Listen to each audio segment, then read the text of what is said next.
J'ai rêvé qu'on refaisait la même scène où on s'engueulait, sauf que la fin c'était pas la même. Genre elle avait un couteau et elle m'a poignardé littéralement. Et justement, ce qui me choque, c'est que je puisse faire ce genre de rêve, parce que je suis pas quelqu'un de violent. Je pense que les rêves qui m'ont le plus marqué, c'est les rêves où je tue des femmes. C'est des appels du subconscient à l'aide plus que des manifestations violentes. Et il y avait un gars qui était masqué et il avait un couteau dans la main et il me l'a enfoncé dans la gorge. Mais c'était la première fois où je sentais vraiment la lame qui me traversait la gorge. Quand tu tues quelqu'un dans un rêve, c'est que tu te libères de son emprise qu'il a sur toi, son emprise psychologique qu'il a sur toi. Et je rêvais de voir 3 loups avec des yeux rouges à travers ma fenêtre. Les 3 loups se mettaient à hurler et à sauter sur mon lit et à me dévorer vivante. J'essayais de crier, mais aucun son sortait de ma bouche. Les flics arrivaient et du coup ça dégénérait complètement et ça partait en scène médiévale où les gens se faisaient écorcher et torturer sur des grillages. À la fenêtre d'une maison avec mon frère, on a des carabines. C'était un peu froid en fait. Et il y avait des pigeons qui volaient. On avait un jeu, c'était de leur tirer dessus. Et là je me suis reçu une flèche par derrière, tu vois. Et du coup genre j'ai senti la sensation de la mort, je me suis vu monter, tu vois, du ciel et me voir morte avec une flèche et tout. Et mon frère se ramène avec le pigeon mort. À la patte du pigeon, il y avait un petit bout de papier. Et sur le bout de papier, il y a marqué « Si tu rentres dans le musée, tu vas mourir ». J'étais sur une vitre, j'étais poursuivi par une baleine, comme ça, qui avançait tel un phoque sur la plage, avec une corne de licorne. Elle était toute noire la baleine, et comme elle était lourde la baleine, ça a pété la vitre. Et je suis tombé dans le vide parce que je l'avais tiré. Je me faisais passer pour le canard qui se faisait bouffer. Et là j'appelle ma maman, comme ça, maman, viens. Et là je lui dis, maman, quand j'ouvre mes yeux, il tombe. C'est bon, d'accord, il doit rêver, elle est juste partie. J'étais dans les bois et j'avais une force surhumaine, mais j'avais un gant en plastique qui m'empêchait d'utiliser cette force. Au bout de ce gant, il y avait une sorte de ficelle et c'était une petite fille qui tenait cette ficelle. Et donc finalement, j'étais l'esclave surpuissant d'une petite fille de... je sais pas quel âge elle avait. Et du coup, on faisait que marcher dans les bois. J'étais en train de me marier, j'étais à l'église et c'était le jour de mon mariage. Et je voyais pas la personne avec qui je me mariais, mais je savais que du coup, c'était mon copain du coup. Et j'étais donc super mal et j'avais envie de partir. Et là, ma mère se lève pour faire un discours. Et du coup, tout le monde était super content.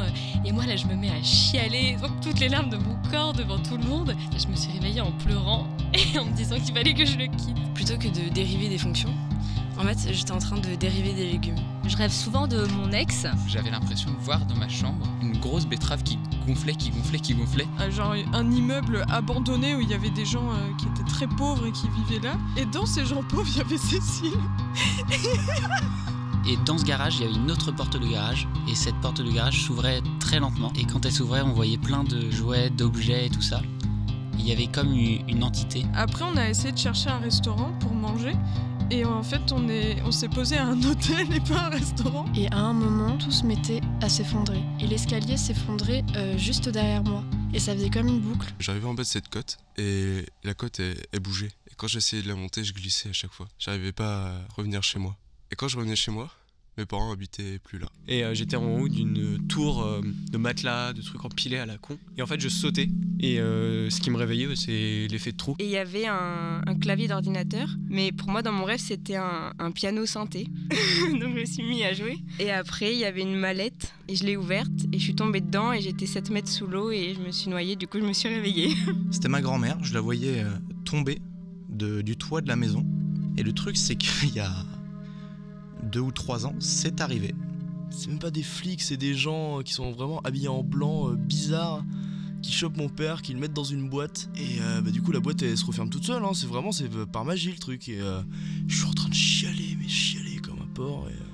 Et ouais, je me souviens d'être descendu, d'avoir pris mon père dans mes bras pour sans raison, quoi, parce que il était là et c'était déjà très bien.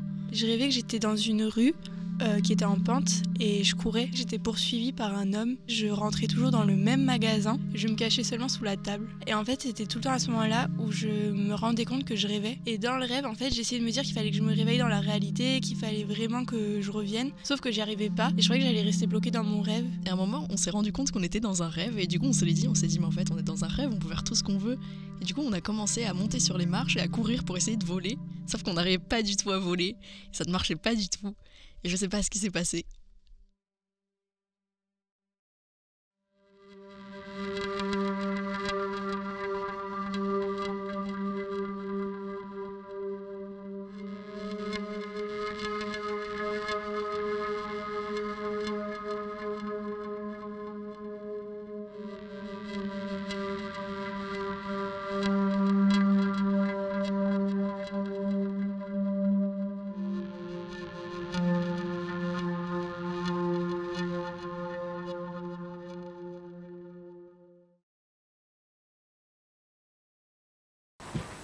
bien dormi?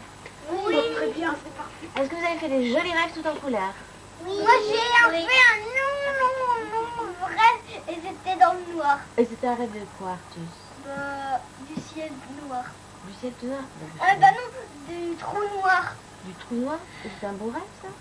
Bah moi j'ai même pas eu peur dans le trou noir.